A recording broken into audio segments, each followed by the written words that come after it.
Hello, everyone, and welcome to Tonight Show podcast for today, the 27th of February. It's the last show of the month. It's not the leap year. We don't have 29 days in February this time round. It is back to the usual 28 now. And yes, all the schools have pretty much gone back now this week after the half term. Parliament's back. Yeah, we're back as well. Reviewing all the latest news. Hello, Zach. Is my special guest today. Hello, Zach. Hello, Charlie. Right, now I can confirm tonight's show is back on the normal slots of Thursday last week. I was at the O2 Arena and I saw Craig David's Commitment Tour live. I can say it was amazing. And yes, you probably would have seen across my social because there have been some videos that I've put on from the tour. Also as well, I will be playing an exclusive later on as well of a new single, which looks interesting. I won't reveal the name just yet. All I can say is an upcoming album in the summer. So, yeah. We probably all know what it's going to be, but I'm sure we'll do our best to disguise what I'm going to be saying. But anyway, we've got some news to talk about tonight. I'm going to start, though, Zach, with some news that is very sad, actually. The death of an iconic movie legend. And to anyone who knows Superman, who played Lex Luthor, we can confirm to you tonight that the very sad news of a passing of an iconic actor tonight. Gene Hackman, has unfortunately been pronounced dead at the age of 95 years old. He unfortunately died in New Mexico in the United States. Obviously, very well known for playing Lex Luthor in Superman, of course, who was at one point a huge movie actor. Who was one of the biggest villains in Marvel and, in Superman. In fact, he was in all three Superman films. 1978 Superman, sequel Superman 2 in 1980. He was also in The Quest for Peace Superman as well in 1987. He acted as in The Poseidon Adventure 1972, The Scarecrow, Bridge Too Far, The Firm, Runaway Jury 2003. He also starred in The World of Mooseport in 2004 as well. Also starred alongside Christopher Reeve in Star Wars and in Superman as well. Well, I have to say, it is very sad to hear this news. And Zach, my thoughts obviously are with the families, obviously Gene Hackman's family, obviously today. Very upsetting news. I think this was announced yesterday. Some very mysterious news around how this all happened. But yeah, unfortunately to hear about an iconic movie actor's death of Gene Hackman in Superman. Yeah, extremely sad news. He died yesterday. He was aged 95, so he's had a good life. Bless him. He died in New Mexico, Santa Fe, New Mexico. Obviously, as well as his the acting career, as I just briefly mentioned there, he's also had a very prolonged career in the United States military. He used to be the part of the Marine Corps as a private first class there as well. He done Operations Belligor, the occupation. He was on Operation of the Occupation Japan. He's won several awards, such as the National Defense Service Medal. That on that front as well. He's also won services such as the China Service Medal as well, and the Naval Occupation Service Medal. So he's had not only a career in acting and the amount of work he's done there, and he was obviously starring Superman Unforgiven, and obviously won several Oscars at the Grammy Awards as well. He received 2 Academy Awards, 2 British Academy Film Awards, 4 Golden Globe Awards. He was also finished in Superman, Unforgiven, so many awards. This it's everything what you need in an actor.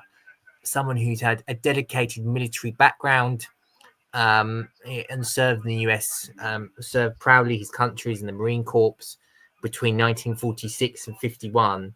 But he's done acting all of that, and it's just everything what you need, and what a lovely, wonderful, talented actor and service member he was. Yeah, he really did dedicate the service of his country very well. And yeah, the amount of stuff that he's written and what got involved in. I mean, you can go all the way back to his last bit was, let's just say, 1992. But look at the amount of his stuff that he's been involved in. I Spy, the Hawk as well, Route 66 in television, and then you got stuff like Enemy of the State, Twilight, as well, Unforgiven, Loose Cannons. It's just some of these. It's Superman, as you mentioned, as well. Superman 2 to Superman 2, Bridge Gone Too Far as well. His record speaks for it. I mean, it started out in 1961, and up until let's just say 2004, he was involved. He was then doing a narrator in 2 television shows as well. Yeah, it's just the acclaimed record that he has is something that's going to be remembered for a very, very long time, and the contribution that he's done to the film industry, but also to his service to the country is incredible. So yeah, God bless Gene Hackman, who will go out as one of the best out there. Very sad. He was also in the Clint Eastwood film Unforgiven as well. A lot of people know that film very well, actually. It's like an iconic action film, Western, an action film set in America. He was actually in that and played Little Bill Daggett alongside William Munny, as Clint Eastwood was the main character, and also Morgan Freeman as Ned Logan. Oh, do you know what? It gives me a tendency. I mean, Superman, I watched that as a kid with Clark Kent. Obviously, Christopher Reeve was the lead actor. He was an iconic actor, you know, Christopher Reeve as well. And also Gene Hackman played the baddie Lex Luthor in all 3 of them, I think, as well. So, yeah. Oh, dear. It's a horrible loss. I think, you know, the world of film today will be certainly, yes, there'll be the saddened of the loss of a true icon in that. Anyway, now moving on from that, we're going to start with the sports news because I think there's loads to get through tonight. First of all, an exclusive. Actually, we're going to start off with a footy whilst we're here. Currently, at the moment, there is, I think, a match ongoing. Yes, there is, Charlie. In the Premier League, and West Ham. Yeah. Up against Leicester. Getting revenge on Leicester now from their earlier Premier League fixture as well. See, that match, we'll keep you updated with when that finishes. Obviously, we've got FA Cup action this weekend as well. In the midweek matches, Liverpool were 2-0 winners against Newcastle. Forest and Arsenal was a stalemate. That's 0-0, goalless, or whatever you can call it. Manchester United narrowly just beating Ipswich despite a red card as well. 3-2. Tottenham lost against Man City 1-0. Brentford and Everton was a draw 1-1. Chelsea 4-0 4 goals past Southampton. Fulham beat Wolves 2-1. Crystal Palace shock of the weekend for me, beating Aston Villa of the midweek matches. Their shock of the midweek 4-1. And Brighton and Bournemouth. Brighton winning that 2-1. This weekend, we have action in the FA Cup as well. The remaining teams will be playing in the FA Cup this weekend. We can confirm to you that will see some Premier League clubs in action. Aston Villa will play at 8 o'clock tomorrow night against Cardiff at home. Also, Crystal Palace are in action at home on the Saturday in the 12:15 match against Millwall. Bournemouth and Wolves at an all-Premier League encounter at 3. Manchester City play Plymouth Argyle, who knocked Liverpool out in the last round. Man City certainly want to win that one as well. Formerly managed by Wayne Rooney.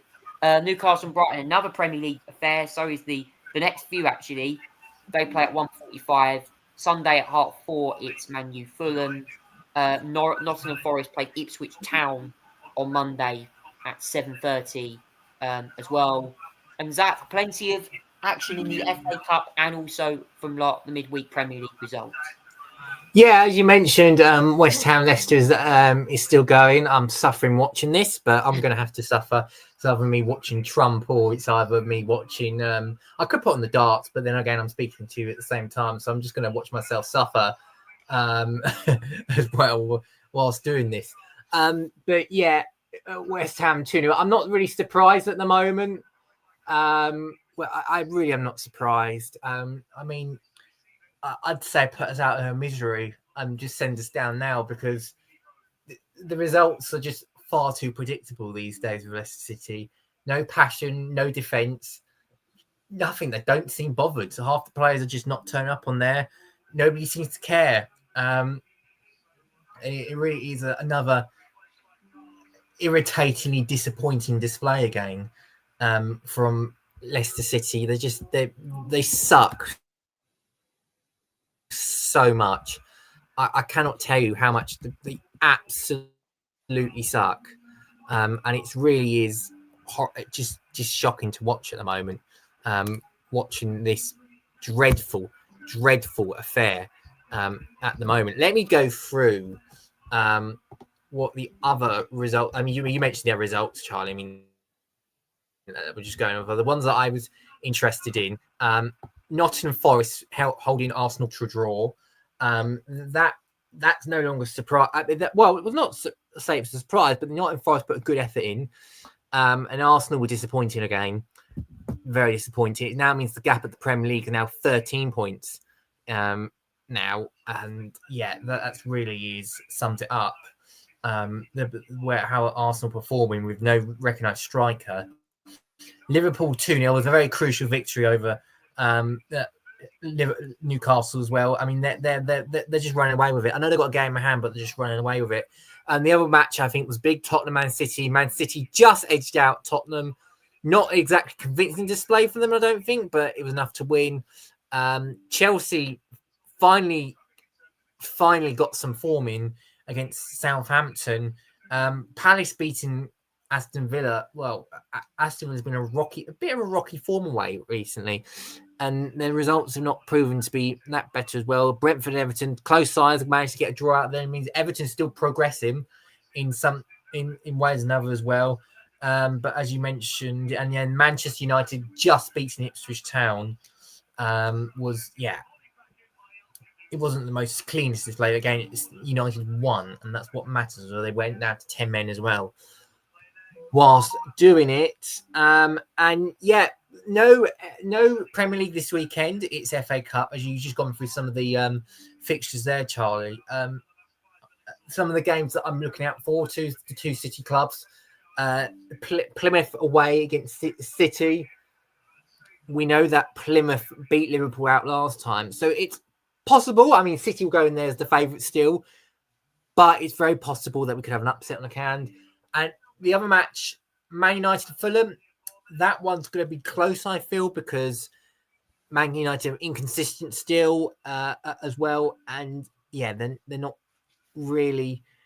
They might still have a chance. I mean, Fulham lost against Man United last time they played, but that doesn't mean to say that the Fulham can't be on form for that match. And the other one I'm looking forward to watching as well is a London one, Crystal Palace Millwall. That's a London derby, and it's a nice local one as well. I think that'd be a tasty matchup. I mean, obviously Palace would probably be the favourites in that one as well. But don't rule out Millwall pulling off trying to get some form of upset in, because so yeah, that's one to look out for too. And obviously the next set Premier League match is not this weekend; it's the weekend after, where you're going to have a few matches, including Nottingham Forest against Manchester City in play. But we'll come back to that next week. Once we get through this weekend, the FA Cup, the quarter-final draws for the FA Cup will be made after the Manchester United Fulham match as well. So that's one look out for after that as well. Keep an eye out for the draws, because there'll be some spicy vibes coming out of that, certainly, with the draws. They'll pick them out of the little usually they pick them out of a thing, isn't it? And then they reveal which team are playing. Yeah. Sometimes they do the winner. In terms of this, Zach, with the replays, is there no replays now? No, there's no replays anymore. It's all decided by extra time, and or penalties needed to be. One thing I should mention this weekend at the 5th round, is that there will be VAR from this weekend onwards, as well. And for I think this weekend is where they're going to be trialing semi-automated offsides, which is, I think, it's going to be extremely helpful in finding out how, especially in the very tight ones that are not, you can't see in the eye. That will be very good, I think, to watch, to determine that figure what is offside, what is not. So that I'm really looking forward to seeing semi-automated VAR in operation from this weekend. If my uncle's watching tonight, Chris, I'm sure semi-automated VAR might be interesting to find out. I know he's an Arsenal supporter, and I know that he actually by the way, to all the listeners, I actually get he rings me up a lot about the football. So we have conversations about a lot of stuff on that. So yeah, that's all I'm going to say. Comment down below, guys, what you think. I'm sure if you're watching tonight, Chris, I'm sure we've kind of given you a chance to understand what semi-automated VAR actually is. Interesting on that one. Moving on now to motorsports now. I want to touch on a couple. Obviously, IndyCar are back this weekend as well. Just confirm we'll review that next week. They're in St. Petersburg. They had a test the other day. So all that's going for the season. I want to quickly start, Zach, though. We're going to go for the Formula One now. Obviously, pre-season testing, currently underway. Obviously, Bahrain, ahead of the season opener in Albert Park in a couple of weeks on Sunday. Obviously, this is just more of a test. There's not really much. Obviously, we can learn about some things. Zach, from what you've seen so far in pre-season testing, what's your indications ahead of Australia in terms of where you think some drivers are, and also some of the programs that some of the teams have been running over this little period?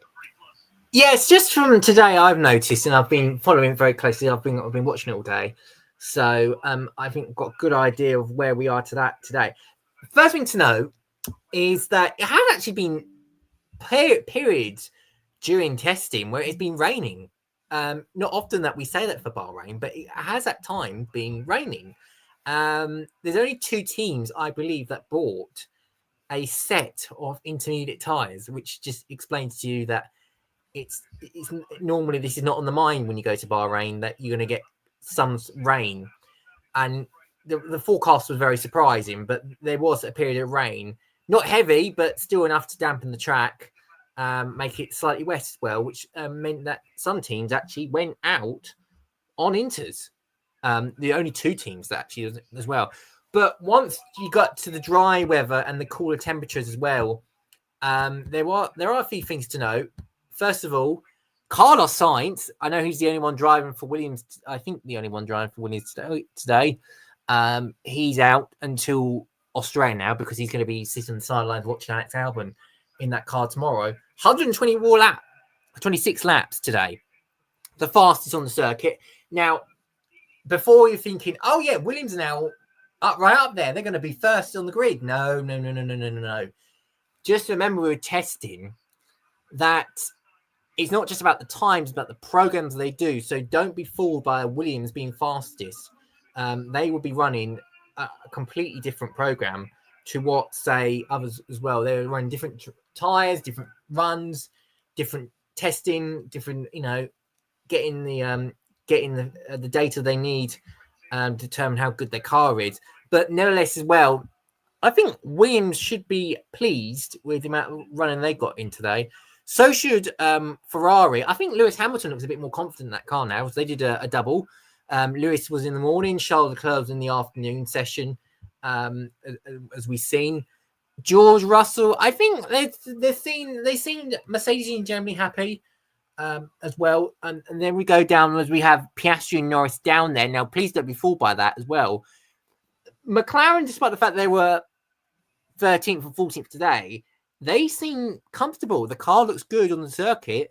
And that should be a sign, I think, that they could be the slightly ahead of the others.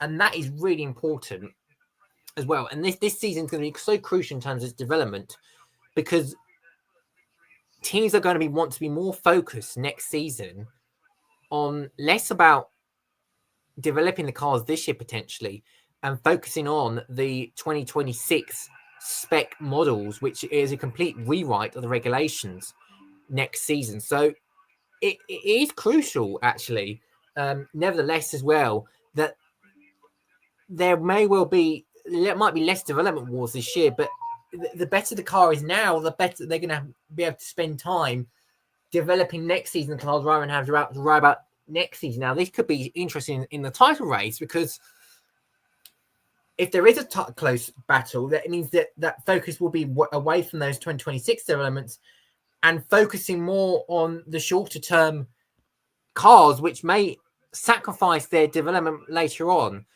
But nevertheless, as well, from the bits I've seen, I think so far McLaren should be fine despite the position today. Most of the top teams feel confident. Red Bull less so. They looked a bit choppy at times. Lawson spun yesterday, didn't he, at the exit of turn? Yeah, he did.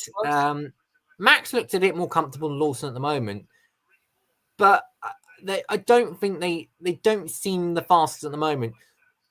The understanding I get from the impression I get is that Mercedes seems satisfied so far.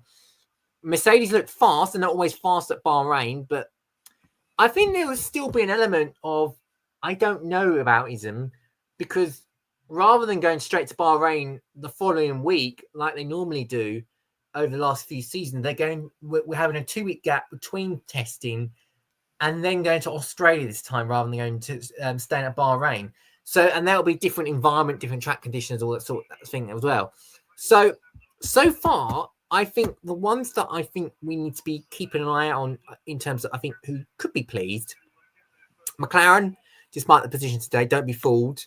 And Mercedes as well. Ferrari, I think, looked good. And I think Lewis Hamilton looked very good in that Ferrari as well when he was on the track earlier. So, yeah, I think the top teams move forward. But how close are they remains to be seen, I think. And obviously, the Australian Grand Prix will have an increase in fan capacity this year as well. That also goes up to, I think, around 500,000. They expect to host this year for all the fan zones are getting redeveloped, and they're aiming to get more people here at the Australian Grand Prix this year. As according to the Inside Line, which was on YouTube. I have to say though, I've not seen much of testing. I've only seen little snippets of highlights, and Hamilton definitely looks, I think, more comfortable in the Ferrari. I do feel, and I mean, being a McLaren fan, okay, as you can probably tell in the jumper I'm wearing, and the sweatshirt I'm wearing tonight, I think as well, we definitely have a good chance this year to actually do really well. I think Lando and Oscar have got a big chance this year, given we're reigning Constructors champions as well. I mean, that's something. And yeah, I think it's going to be interesting. Like I said, I think if I have to make a prediction and say who I think will be at the back, I'm leaning currently towards probably being Sauber again. I think. I don't know. Look, I think Sauber are definitely not looking. They're using LEDs for the pit stops now, from what I remember. So please, Sauber, get your pit stops better earlier in the year as well.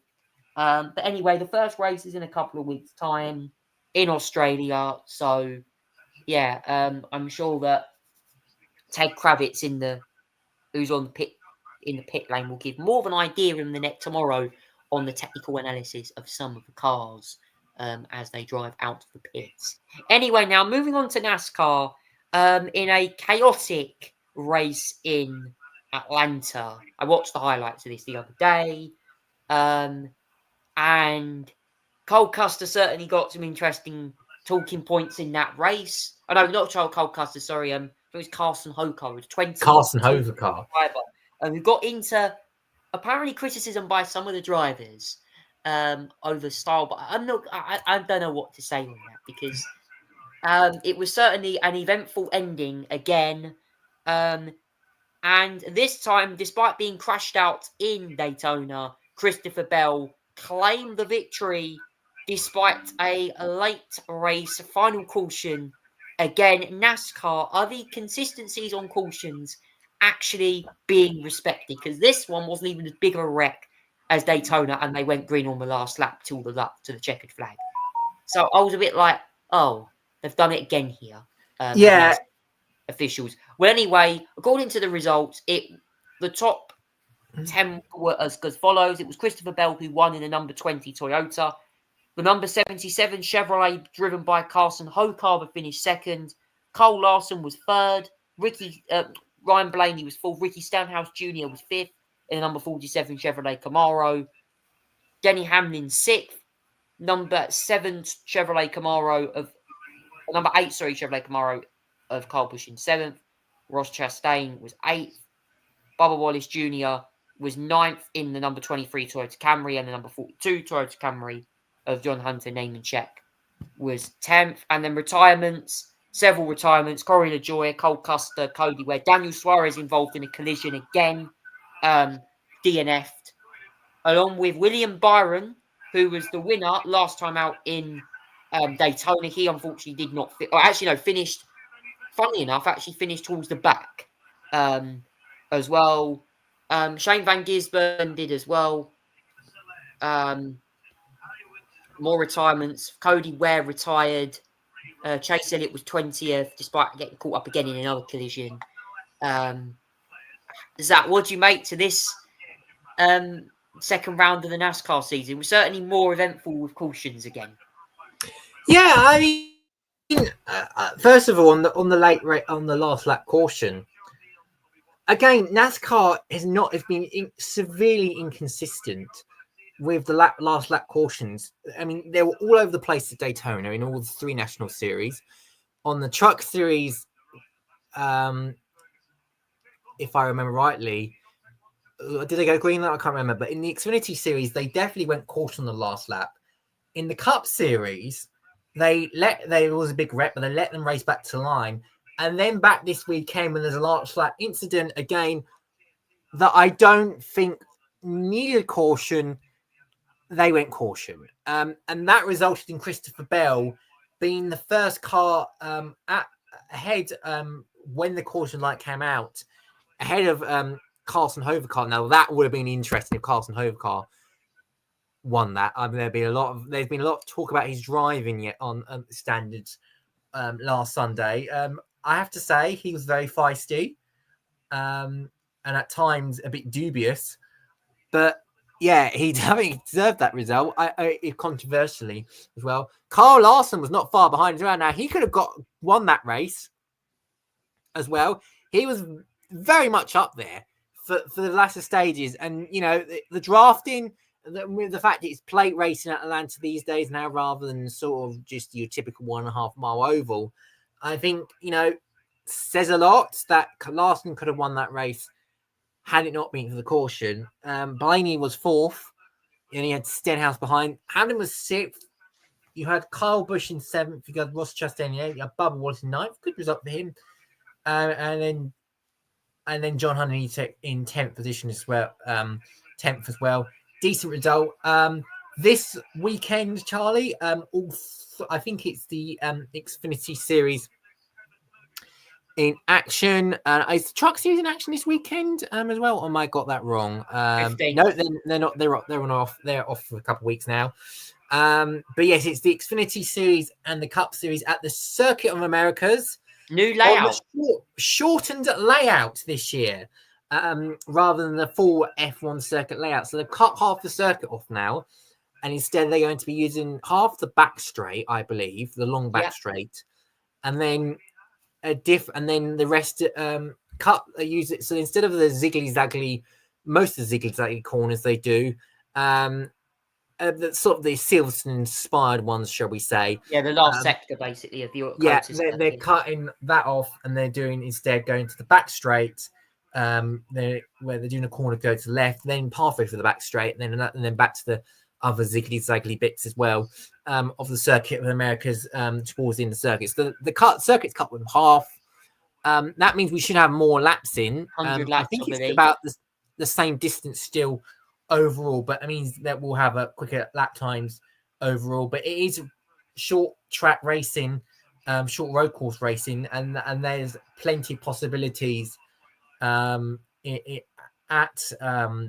Circuit Americas. Anything could happen. There's going to be a lot of action to look forward to this week in the Echo Park Automated Grand Prix, which starts at 8:30 UK time on Sunday for the Cup Series race as well. If you're interested in watching that, it's going to be an interesting round, I'm sure, as well. And finally, sporting. There's been a lot of sport on this show before we dive in and do the main political news, because I really want to talk about this weekend that's coming on.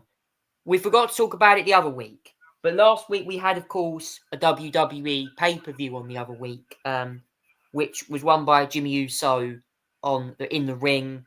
We can confirm to you that was the first pay-per-view. It was the Royal Rumble. This weekend we have Elimination Chamber on. It's a huge one. Wrestling fans will know Elimination Chamber is on this weekend.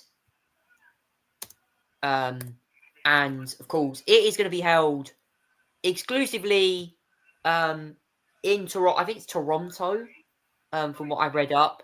There is going to be some big fights at the weekend as well. The card is looking very interesting. Obviously, the winner of this, I believe, faces, I think, Cody Rhodes at WrestleMania, from what I remember. And yeah, the match card is certainly going to be full of ups and downs. Here we go, guys. I have the list. Also, Cody Rhodes will make an appearance, as Dwayne "The Rock" Johnson claims that he wants to actually, I think, coach him or something to help him beat the champion. There is, of course, The Rock and Dwayne Johnson there as well. The Rock seeks an answer from the undisputed WWE champion Cody Rhodes. That will be a preview as well. Also, as well, men's elimination match. We'll see all of these people take to the ring, including John Cena versus CM Punk. Versus Damian Priest versus Steph freaking Rollins, Drew McIntyre, and of course, does anyone know Logan Paul? Yeah, that might be interesting. Of course, his brother Jake boxed Mike Tyson. He's going to be wrestling, of course. Also in the ladies, Alexa Bliss versus Bianca Belair versus Bayley, Naomi, Roxanne Perez, Liv Morgan, Tiffany Stratton, and Trisha Stratus versus Nia Jax and Candice LeRae. That's a tag team match. And then an unsanctioned match is Kevin Owens versus Sami Zayn. Obviously, it takes place, I think, will be about early morning time UK. It's going to be available on WWE.com, Peacock, and WWE social platforms, including YouTube and TikTok as well. Zach, what's your thoughts on this going to Elimination Chamber this weekend? Yeah, obviously, Elimination Chamber is where they're stuck in a big chamber. There's multiple fighters in the ring, and yet there's a lot happening. John Cena will be fighting against CM Punk, Damian Priest, Seth Rollins, Drew McIntyre, Logan Paul. All are going to be only to become the men's elimination chamber winner. In the women's one, they got Alexa Bliss, Bianca Belair versus Blaney versus Naomi versus Roxanne Paul versus Liv Morgan. You got an unsanctioned match as well, which is Sami Zayn versus Kevin Owens. You got Tiffany Stratton, Trish Stratus versus Nia Jax and Candice LeRae as well. So there's quite a few fighters appearing on the Elimination Chamber this weekend as well. It's Saturday. Is Toronto, as you said. You got that one correctly as well. It starts at 12 a.m. UK time on the Sunday morning exactly. As well, it airs Netflix over here. It's Peacock in America as well, and yeah, I was looking forward to that one particularly to find out what happens. It's a big one. It's a big event, and I know for full well that if it's obviously on Netflix as well, like Monday Night Raw is, then obviously you can catch up with it if you've not seen it on Netflix. Elimination Chamber is going to be a big one. That can be really huge, and obviously I think the winner of this will face Cody Rhodes at WrestleMania. So it's going to be a huge one, I'm sure, you know. And of course, last time John Cena thought he'd won it, and then in the end, Jey Uso ended up basically knocking him out of the ring or putting him on the floor of the ring, and it went over to him to win that one. So anyone that is up for this one, I'm sure it'll be interesting, to say the least. Now, moving on now to the main news. Boy, that sports segment was massive. We've got main news to talk about now. And yes, Zach, back to our normal politics now. Let's start with the news. Obviously, today, Sir Keir Starmer has apparently gone over to the White House to talk to President Trump about a potential trade deal, and also to do with Ukraine peace, as well. This is despite, at times, Nigel Farage warning about Trump's visit to, of Starmer's visit to America, and also Reform UK's conference apparently having claimed Antifa protesters outside. What do you make to this week in politics, particularly when it comes to UK and US relations? Yeah, I have to say, from the bits that I saw, and this is a very anticipated meeting between Keir Starmer and Donald Trump for many reasons, and we're in particularly precarious times, shall we say, with the war in Ukraine, the future of how that's going to be dealt with. And it's less to go about what's gone on the battleground and more of how to get peace in Ukraine. And the worry, I think, earlier this week was how would Keir Starmer deal with a sort of erratic Donald Trump who swings and swows many different ways, particularly on Ukraine, particularly on Russia. Well, the first bit of good news that we are seeing, I have to say, even before the Keir Starmer stuff came along, was that looks like there is going to be agreement on the minerals side between Ukraine and US. It didn't seem like a week ago. But nevertheless, it does appear there's going to be a sign-off from that. They have reached some sort of agreement, which is good to see. And I'm pleased to see some sort of deal. Hopefully it doesn't evaporate Ukraine too much into oblivion. But any deal that is beneficial for the Ukrainians, I think it's good. Hopefully this one benefits them as well. And then today is Sir Keir Starmer's visit. It's been anticipated for a while, as I mentioned, about how that would turn out. And based from what I've seen, it's turned out it couldn't have gone any better for the Prime Minister. Donald Trump has accepted an invitation from the King to do an unprecedented second state visit to the United Kingdom, which I'm sure many of us will not welcome, but it's historic in some ways. The other thing that I think should be mentioned as well is that press conference went well for him. He held his ground very well. Donald Trump described Keir Starmer as a tough negotiator, which in our eyes will be seen as a good thing, because it sounds like Starmer stood up for himself quite well in there. He stood up to JD Vance quite well, I have to say, during the little huddle when they first met each other. And JD Vance brought up free speech, to which I thought Keir Starmer did a very good response to it, saying that the UK has protected the rights of free speech, and he's right about it. I think he was absolutely fine in that as well. And then the whole press conference couldn't have gone better for Keir. Trump was asked about the Chagos Islands deal. He said he's minded to let it to approve it, which I have to say is probably got Nigel Farage's ears and Reform Party's ears pinging, given the fact they've been banging on about that this it won't be approved. The US hate it. I know there's been concerns from some administration members, but if Trump is willing to let it go and approve it, then Nigel Farage is not as clever and closest to Trump as he thinks he is. The other thing I was mentioned as well is that it appears that the UK and US are closing, hopefully, some sort of economical deal that would prevent them from being tariffed.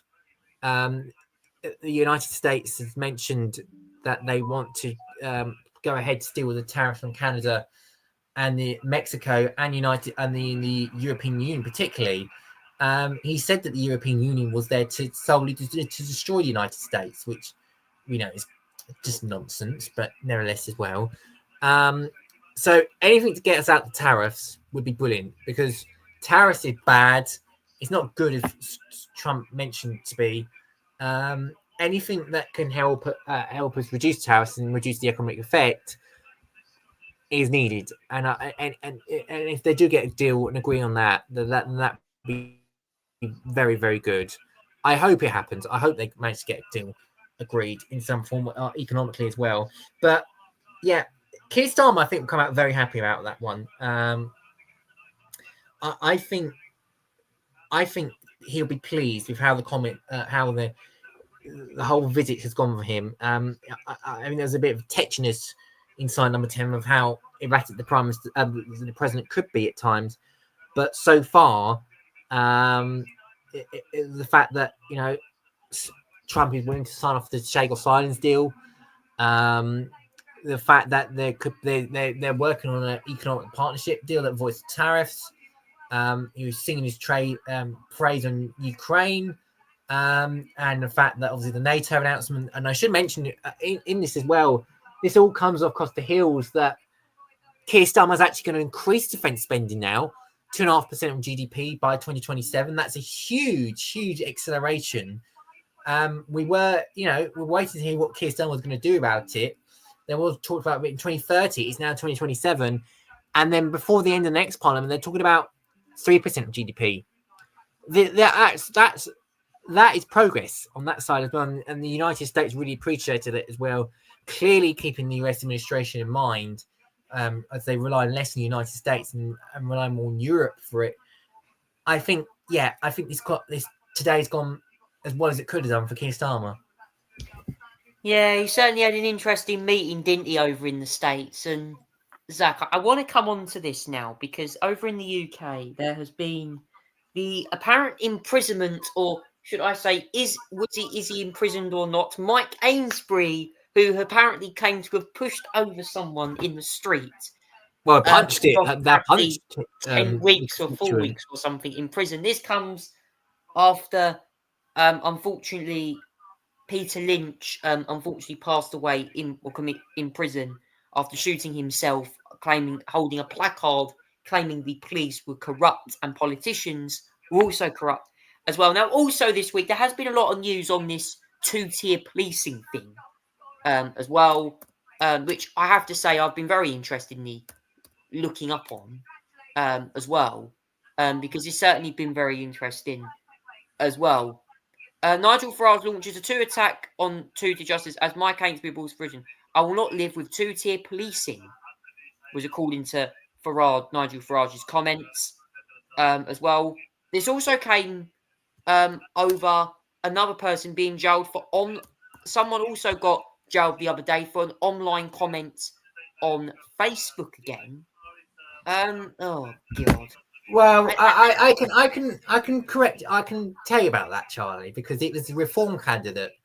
That I mean, there were whinge about Facebook comments and all that sort of thing as well. The Reform, one of the Reform candidates, they're all complaining about him getting comments arrested for jail, Facebook comments. I'd just like to say on that one, it was about the fact that a Reform candidate has previously sent messages suggesting that the Prime Minister should be assassinated. So that's probably where the comments came from, that one. And so it clears to say that Reform don't vet their candidates very well. And number two, they obviously don't care about death threats about the Prime Minister. But yeah, Mike Ainsbury, he was given 10 weeks early this week on Monday for punching constituents, and then he appealed it and then successfully appealed his sentence, and he's now got 2 years suspended. I have to say it's surprising, the appeal. I'm very surprised he won that appeal, but he's won it. So I don't agree with the decision, but you got to take it as it is, really. I'd not say it's two-tiered policing. I think it's just typical Reform being pathetic, as usual. But yeah, I'm a bit surprised about that verdict, I have to say as well. On the appeal, I don't think Mike Ainsbury should be the MP for that area as well. I think he should step down as soon as possible. and let someone else take that seat. Hopefully, Labour put forward a suitable candidate for that area, because Mike Ainsbury does not deserve to be named MP in that area based on the actions that he's done. Yeah, well, that's it. That's all the news from the UK. And moving on now, Zach, Germany. They've had some elections the other day. And there has Yes. been an interesting development in the state of play over there. Yes. The Social Democrats, as well, the Social Democrats over there are going to be out of office soon as well. The SPD of Olaf, led by Olaf Scholz, are going to be out of office soon. Their party came third this time round, and they're no longer in control. Instead, it'll be the new chancellor is going to be Friedrich Merz, as well, with 208 seats. He managed to get the most seats overall, and is now going to be next chancellor of Germany. I think out the if you say the best of the bad bunch, to call it, he was the best one out of it. We had the Ryan Razi AfD, led by not led by Elon Musk, but supported by Elon Musk. The far right Nazi loving AfD, led by Alice Werdel, doing a much better performance than last time around, but not as good as they anticipated. 152 seats. The CDU got 208, SPD 120, the Greens got 85. Die Linke is the left, did better actually. They got 64 seats as well, and the rest did not reach the 5% threshold. So it looks like, based on what the agreements are in place, that it will be the CDU and the CSU with the SPD in government again. I think it will be this time led by Friedrich Merz rather than Olaf Scholz, but I expect the coalition will be the CDU and the SPD to make a majority of parliament there, with the AfD leading the opposition as well. But yeah, I have to say, the AfD managed to make turnout in the East. It was the biggest voter turnout for 40 years, which is actually a very positive sign. But look out for the youngers who are voted actually AfD as well. Oh, very surprising. But yeah, overall, the CDU, led by Friedrich Merz, is going to be leading the country soon once they get negotiations underway and to vote for new chancellor, whenever that could be. Well, that election certainly was interesting, wasn't it? It was a pretty huge election in Germany, to be fair. Europeans having their say at the polls.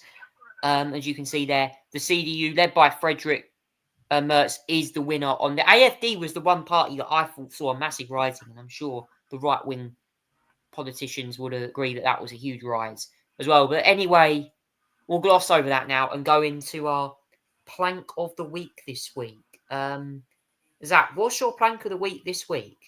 I'm going to give it to Mike Ainsbury, initially for his sentencing, as well, and for the stuff that he's done for stuff he's recently done, as well. He's not served the MP that you should be that should be expected, and well, I personally think he should be behind bars, but he won his appeal.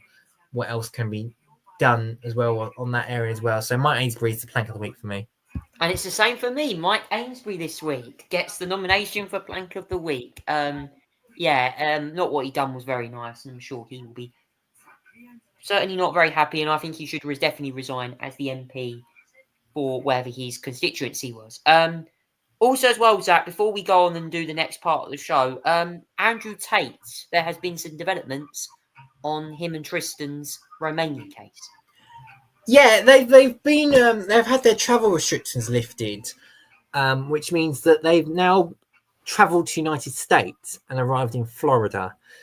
Although the case is not over yet, I should point out that the case has not been dismissed. It's just that the Romanians have somehow, I think, been pressured by the United States to lift the travel restrictions.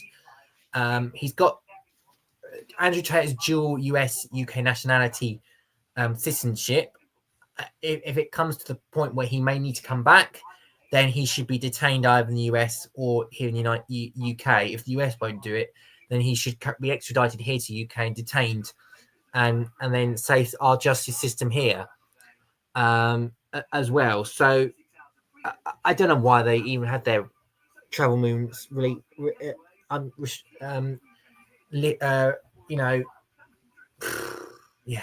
I don't know why they have the travel movements, you know, restrictions lifted anyway. I don't think it's a good idea as well. I think there are the crimes that they've potentially committed don't deserve that sort of lifting of restrictions. But I have a feeling the US government has somehow stick their oar in and managed to lift those restrictions somehow, which is not for them to be doing that, I don't think. Well, anyway, that's the end of Plank of the Week this week, and then that part of the show. It's now time for music, and exclusively tonight, I can play the new song that I thought I'd announce at the start of the show. Ladies and gentlemen, new was just the other day. It is Commitment by Craig David and Tiwa Savage. We'll see you in a few minutes.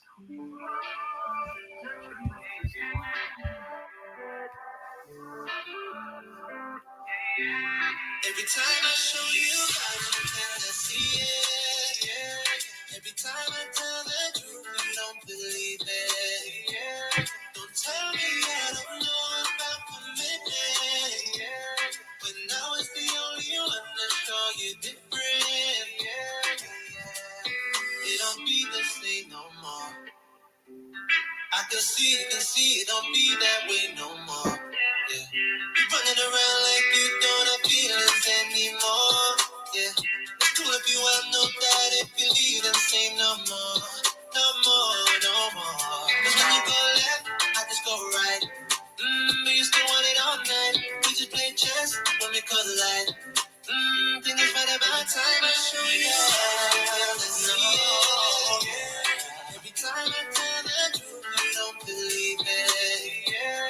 Don't tell me I don't know about commitment. Yeah.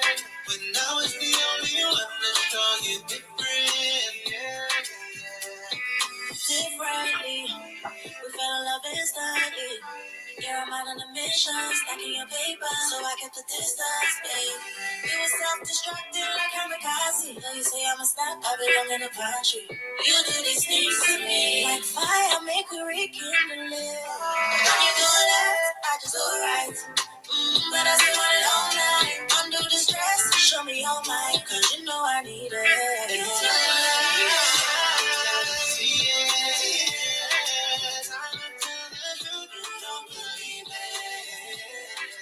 Tell me I don't know about commitment, but now it's the only one show you different. I'm grown, I'm good, but I'm on my own. I'm making money, yeah, I be on the phone. All the stone, yeah, I've been in the cold, you know. You told me that we would never fall. Sexy elegance, always in control. You told me when we met, we should go with the flow. Screwing on my phone, blowing up. I ain't sure it's time I show you vibes, you cannot see it. Every time I tell the truth, you don't believe it. Don't tell me I don't know about commitment. You know it's the only one to show you different.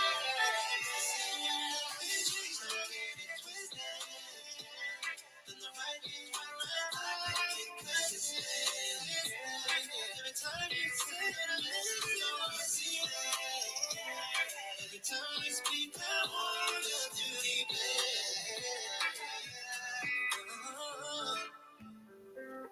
commitment. Oh, daddy, yeah. That is Commitment there by Craig David featuring Tiwa Savage. That I can confirm will be the new name of Craig David's new latest studio album, I believe. I think that's his 10th or 11th one, called Commitment. Be dropping in August of this year. In the summer of 2025, I can confirm if you bought one of the lanyards that was on sale at the O2 Arena, it costed £10. At the merch, was on the merch stand there as well.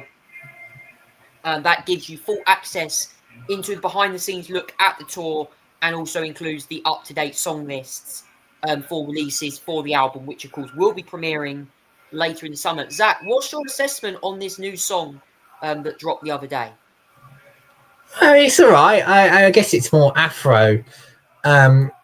compared to what David has done before. I mean, see with Tina Savage on that one as well. I guess that's probably the reason. So yeah, it's all right, decent, I suppose. Yeah, I like the song actually. It's quite a good. I think it's a good song actually. You know, Afrobeat kind of actually works quite well. Really, it's like I feel like there was a bit of R&B in there as well. Actually, like a little bit of R&B throwback in there a little bit, like very similar to Obvious with Manny Lung. So that was on the 22 album. But yeah, no, I think this song is good. I've certainly had this. I had this song in the car the other day, so it's certainly got my seal of approval. But yes, obviously, if you want classic vibes, 7 Days or Walking Away certainly will help you there. Speaking of the vibes now for the week, we're going to be talking Conversation Street this week. We're going to be talking about the British Grand Prix this week, guys. We've had some news out from Silverstone this week. Obviously, you know, Silverstone is a racetrack located in the United Kingdom, obviously home to the British Grand Prix this year. We're going to be talking a little bit about what to expect at the British Grand Prix this year, including the music lineups, as we all know. Obviously, I believe this weekend is also the Brit Awards as well at the O2, so might cover that as well quickly as well.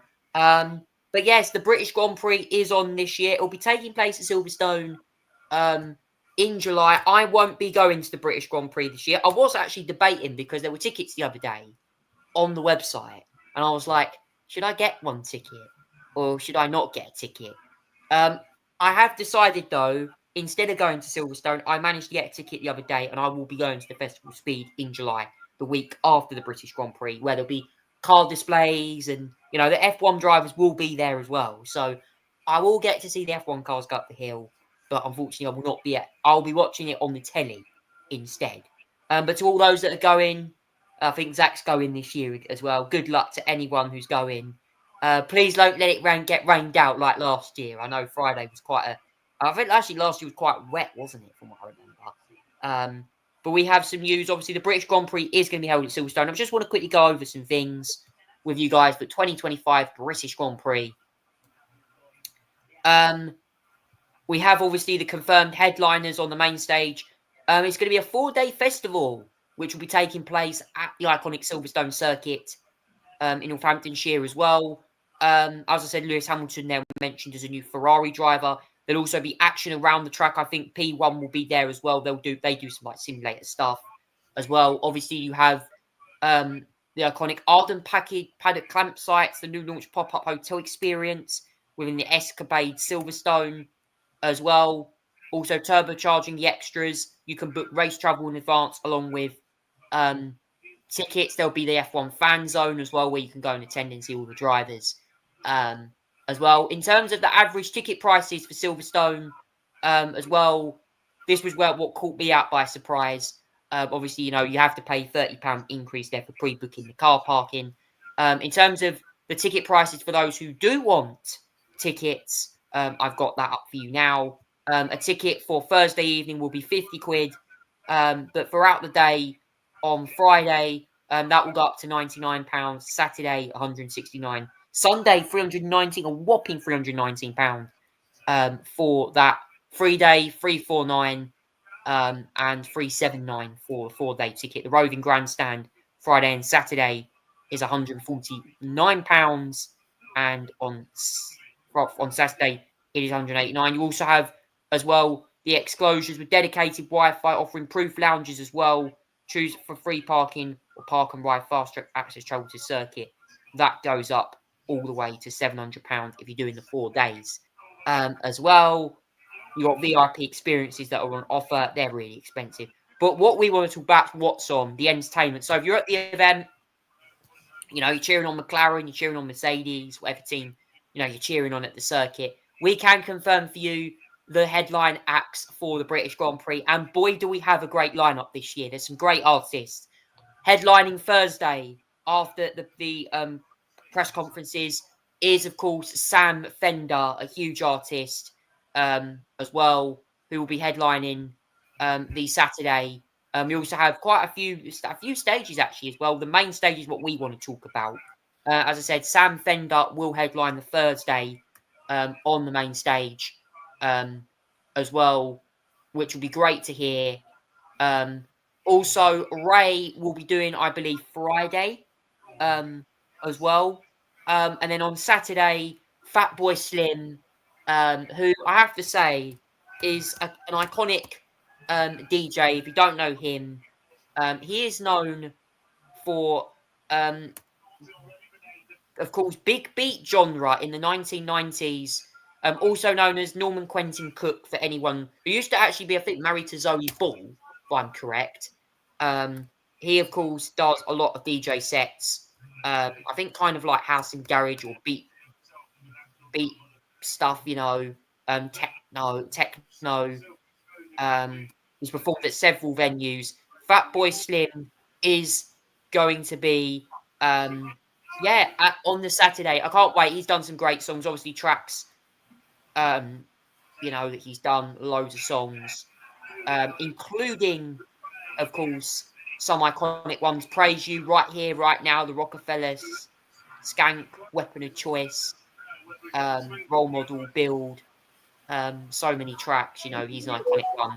And on Sunday, the headline act at the British Grand Prix, we can confirm to you, will be Becky Hill on Sunday. So that will be your post-race Sunday act there, Becky Hill, and also on Saturday after qualifying and the F2 sprint race as well. I think the F3 will be there as well. You'll have Fatboy Slim taking you through the night on the decks, which I'm sure will be fun. And obviously, Zach, lots of entertainment. I mean, this stage lineup looks pretty cool, doesn't it, if you're heading to Silverstone this year? Oh, yeah, absolutely. I'm looking forward to some of it. Well, most of it, shall I say, because I will be in attendance for not just the Friday this year, but for the whole weekend. And I'm really excited to be attending the whole weekend. So I'll be there from Thursday and then I'll be leaving the Monday because I'll be camping at one of the campsites nearby as well. So I will be there and I'm excited to be, I'm really excited to be there for the most of the all of Friday to Sunday. I'll be there for the race. Certainly worth my ticket, I have to say. As well. I mean, Sam Fender on the Thursday. Now, unfortunately, my ticket doesn't cover that, so I won't be able to see Sam Fender, which I'm actually almost gutted about, because Sam Fender is the one that I on the general basis, I really would look forward to. Generally, he's such a superstar, and he's such a huge artist, so it's a shame. But the Friday Sunday ones are very good. Ray is just an amazing vocalist and a very amazing artist overall. And so it's no surprise that she's on there and she's going to perform. She's going to be stunning on that Friday. Fatboy Slim is going to be an utter rave on the Saturday night. I'll tell you that for certain. He's going to bring it, or the stage is going to go off for that one. But then again, I think the stage is going to go off as well. And you're going to hear the beautiful sympathetic voices and just pure party vibes with Becky Hill on the Sunday to wrap it all up as well. I think she's going to be brilliant. So actually, despite the fact I don't get Sam Fender on the Thursday, Friday, Saturday and Sunday, Ray, Fatboy Slim, Becky Hill, brilliant. I have to say that I'm sure we're going to be enjoying all those evenings as well. No doubt about it. I think they'll be absolutely brilliant. As well. I'll have one. I'll have a tea. Sorry about that, Charlie. So I'm really looking forward to it. Obviously, I imagine there'll be, I presume it'll be in between all the acts on stage. You're probably going to get Patrick Lazimi, whatever his name is. That's it. We had him last year on the Friday, and he was good. No, he's a great DJ. I was going to say, I saw him last week. Great DJ. Great warm-up. I'm really looking forward to it. It's going to be my first whole weekend experience there. I was there the Friday. The whole week, being there the whole weekend this time, I'm really looking forward to going there on that weekend as well. Really am excited. I was going to say, I saw Patrick last week. And I remember last year, okay, if you're watching tonight, Patrick, by the way, to you fellow DJs out there, any of you guys are watching the show from around the world tonight, I just want to say I actually do it myself. I'm not professional. I'm only just like a starter. But you know, I saw Patrick on a video last year wearing a Mercedes jacket, and he was sitting with the drivers as the Euros were on, with Lewis Hamilton and George Russell. And I'm like, maybe he's got Mercedes supporter. Maybe he supports Mercedes, or he might support Ferrari now if Lewis Hamilton's there. I don't know. So, yeah, but Patrick Nazame certainly will light a crowd up. I know he will. I saw him last week. He lit the crowd up at the O2. Man, I mean, that was amazing. 2 times he done 2 half-an-hour sets, and man, I was raving around that one. He's a great DJ. He's really funky. Plays some funky tunes, and it's got some great beats, And yeah, I think certainly your British Grand Prix weekend will be full of that. Obviously, not just the music. You've got the F1 on as well. I mean, Zach, the British Grand Prix, before we go, obviously, and obviously do the ending, the British Grand Prix is such an important event, isn't it? Obviously, it celebrates British motorsport, celebrates, obviously, the F1 as well, single-seaters. It obviously is 75 years this year since the first ever F1 World Championship took place at Silverstone, which was won by Giuseppe Farina in an Alfa Romeo that year. I think it was the 156 or something he won in. But yes, I have to say, obviously, this is going to be an important race for Silverstone. It's the 75th anniversary of F1 this year. It's a massive race weekend. And obviously, I mean, you're going to have, obviously, huge attendance, I reckon, for this year's event. Obviously, a lot of focus will be on the track action. How would it feel for the fans attending this year's British Grand Prix to really delve into 75 years of F1? I'm sure it'd just be a brilliant weekend overall. I mean, the series has gone so far in 75 years, but yeah, there's going to be so much happening, and there's so much to watch as well. I mean, last year they didn't sell out until a couple of days before. I think that was because of the prices increase as well. Obviously got the Lando stand this year as well. That I'm not there. We've got our own sort of seats across the front stretch this year. But yeah, I think the experience overall has been brilliant, and for me, I'm just generally excited to be there, not just for one day, but just for the whole weekend overall as well. I'm just really looking forward to it. I just think if you're going to go to any venue in the country, I mean, it's going to be jam packed, and I mean, look, I think that.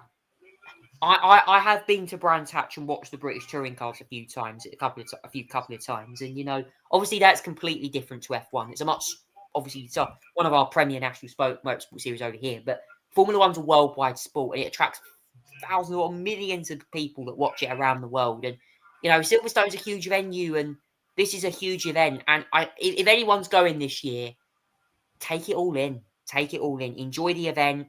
Have a great time, whether you're drinking, whether you're not drinking, whether you're partying, or you've got the VIP hospitality event tickets as well. You're enjoying luxury drinks and stuff like that. You've got the best seats. But also, when you're there, check out the museum. That's an iconic museum. I'm not sure if it's open to the public. I don't know, but yeah, it's a great venue. You can also visit the Silverstone website for more details on accommodation, getting there as well, tickets. Obviously, plan your journeys in advance ahead of the British Grand Prix, because obviously roads around the area could be very busy, and also car parking as well, because the tickets are very expensive, and obviously getting here will be important. You're going to have to take plenty of time getting there, I think, when you're travelling in to the venue. But it's a great event, looking fantastic indeed for 2025. And now, Zach, finally, obviously, to end the show out, we're going to talk, obviously, highlights of the week. Obviously, going into next week, here in the UK, there's going to obviously be a lot of things happening in Parliament, obviously, worldwide news in general. What is your assumptions for the week ahead going to be? I think my assumptions for the week ahead are, just more stuff from Europe, Ukraine. I think that's still been the talking points as well. Defense spending, all that sort of thing as well. I think the conversation is still going to be on Ukraine and its future, and further negotiations of that as well. I'm going to get my tea, Charlie. But yeah, that's going to be what's going to be focused on. It's certainly an important week for negotiations for Ukraine. Also, as well, I think there's going to be general debate in Parliament as well. And I think the UK Parliament certainly will have a busy week ahead when it comes to debating legislation. As well, we also have, of course, as well, I think this week, a bill in Parliament, which is going to be the Crime and Policing Bill. According to this, there's a bill that is coming in Parliament just before we round up the show tonight, guys. I just want to mention this. The Crime and Policing Bill is going in for its second reading this week in the Commons, House of Commons. Yvette Cooper will be, I think, leading this one. It's a bill to provision of antisocial behaviour offences, property including sexual offences as well. I think that's another thing that's happening as well in the Commons. Obviously, the next week in the Commons will be happening in the main chamber. As I said, you can view all of the dates on parliamentary business in the House of Commons by visiting the parliament.uk website as well for any of the days coming up. I mean, Zach, before we go as well, an important bill, policing bill, certainly will be an interesting one to have a read. Yeah, absolutely. I think, enhanced powers on overall crime across the UK, I think is going to be much needed. New powers, improving existing powers as well. I think it's going to be a big, important bill, and I think it's going to be implemented and needs to be introduced and implemented within legislative parliament so far. I think that's going to be important.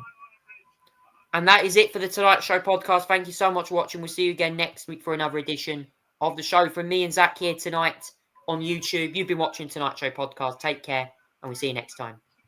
Goodbye.